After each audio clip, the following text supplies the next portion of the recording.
Hola, para lograr vivir embriagados en el amor de Dios es necesario, según los místicos, los santos místicos y doctores de la Iglesia, y también según algunos padres de la Iglesia, cumplir un prerequisito y algunos requisitos. El prerequisito está como expresado por parte de nuestro Señor Jesucristo en aquella frase que dijo: el que quiera venir en pos de mí, el que quiera ser mi seguidor, seguidoras de Jesús, niéguese a sí mismo y cargue con su cruz. La primera premisa es niéguese, negarse. ¿Y por qué nuestro Señor nos dice eso? Porque Él sabe algo que se nos olvida a nosotros con mucha frecuencia. Primero, que la infinita distancia que hay entre Dios y la criatura es imperceptible para el ser humano. Por eso se dice infinita. Él es creador, nosotros somos criaturas, Él es perfecto, nosotros imperfectos, después incluso, sobre todo, después del pecado original. Después del pecado original nosotros quedamos con muchas taras, la inclinación al pecado, el apetito por las cosas.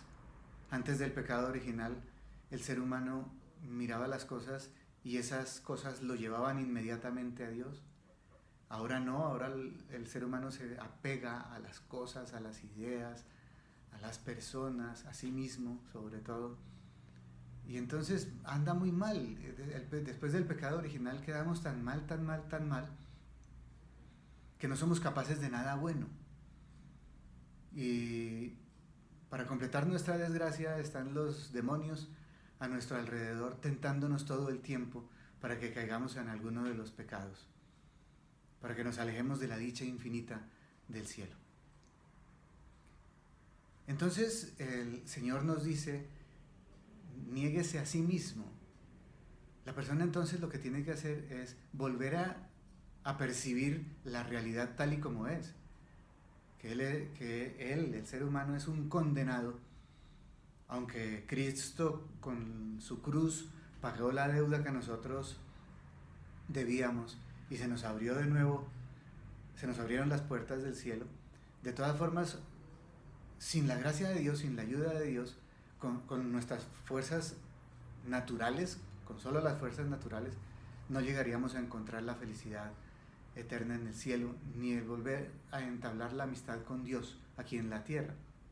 Entonces viene el Señor en nuestra ayuda y nos dice: niéguese a sí mismo. O sea, dense cuenta de lo mal que están, miren la realidad tal y como es, y, y vivan en la humildad de saber que somos criaturas, de saber que somos falibles, que le podemos fallar al Señor y que no tenemos las fuerzas suficientes para alcanzar a Dios.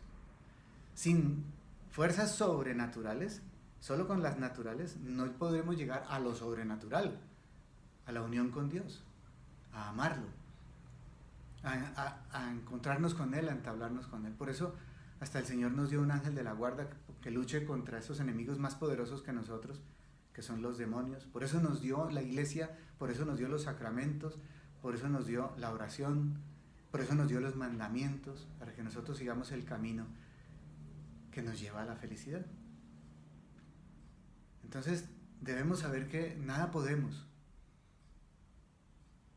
nada tenemos, nada sabemos y de hecho nada somos, porque nuestra vida es prestada. El único que es por sí mismo es Dios. Fue lo que le dijo en el episodio de la zarza Dios a Moisés: yo soy el que soy. Es decir, hasta la vida nuestra es prestada, no somos nada. Y para completar, pecamos. La nada no peca, yo sí peco, yo soy peor que la nada. Entonces la conciencia de saber que nada podemos, que nada sabemos, que nada somos, es el prerequisito, la humildad. Ahora bien, con estas pocas fuerzas naturales no podemos llegar a lo sobrenatural y estamos viciados por el pecado original y atentados con tentaciones por los demonios. Y así pretendemos llegar a Dios y no podemos. La mayor parte de las veces nosotros, para tratar de hacer, por ejemplo, oración, acudimos a los sentimientos, acudimos a la imaginación y acudimos a los conocimientos, al raciocinio, a la razón. Estudiamos teología, por ejemplo, estudiamos los atributos divinos y los contemplamos en la medida en que podemos con nuestras fuerzas naturales. Pero fíjense ustedes que esas fuerzas naturales no llegan a algo tan elevado como es Dios. Entonces, aunque debemos recorrer ese camino, esos tres caminos, a través de los sentimientos, tratar de llegar a Dios, a través de la imaginación, tratar de llegar a Dios, y a través de la inteligencia, tratar de llegar a Dios, después de recorrer esos tres caminos, por experiencia, no por teoría porque alguien nos lo diga, sino cuando ya lo hemos recorrido, cuando hemos agotado esos tres caminos, adquirimos conciencia de que esos tres caminos no nos llevan a Dios y que necesitamos algo más.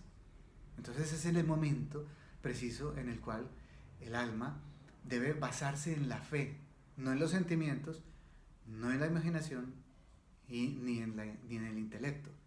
Debe ser una fe pura, es decir, no mezclada ni con sentimientos, ni con imaginación, ni con razonamientos. Es pura, sencilla. Y al comienzo nos parecerá desértica, fría, seca, que eso es lo que dicen los santos místicos cuando llegan a las noches oscuras y llegan a esa sequedad espiritual. Entonces, en ese momento nos parecerá seco y todo, pero es el momento en que podremos ver al Señor con una fe pura, limpia, una fe que no tiene mancha alguna de nada, como el oro de 24 quilates, que no tiene ningún otro metal mezclado con él, está puro. Entonces la fe está pura porque mira con el alma, con el espíritu, mira a Dios, lo contempla y puede llegar a encontrarse con él. Y entonces es en ese momento, cuando ya se cumple este requisito de la fe, cuando ya se puede empezar a hacer contacto directo con la divinidad, hablar con Dios y encontrarnos con Él y amarlo, no con la imaginación, valga la redundancia, no con la imaginación, sino con el espíritu. Podemos seguir el consejo que nos dio San Pablo de la Cruz, que le decía a una señora: póngase en la presencia del Señor y pídale que la deje entrar a su corazón a través de la llaga del costado, y una vez obtenido ese permiso, entre allí y métase en ese horno de amor que arde de amor por el Padre y por nosotros, y déjese quemar, déjese consumir en ese fuego, como un palito que se mete en una hoguera ardiendo y en un momento se consume y se hace parte de esa hoguera. Haga lo mismo usted, déjese consumir por el amor de Dios y hágase parte de ese fuego de amor de Dios y descanse allí en la divinidad. Es ahí donde se puede conseguir ese objetivo de vivir embriagadas por el amor de Dios.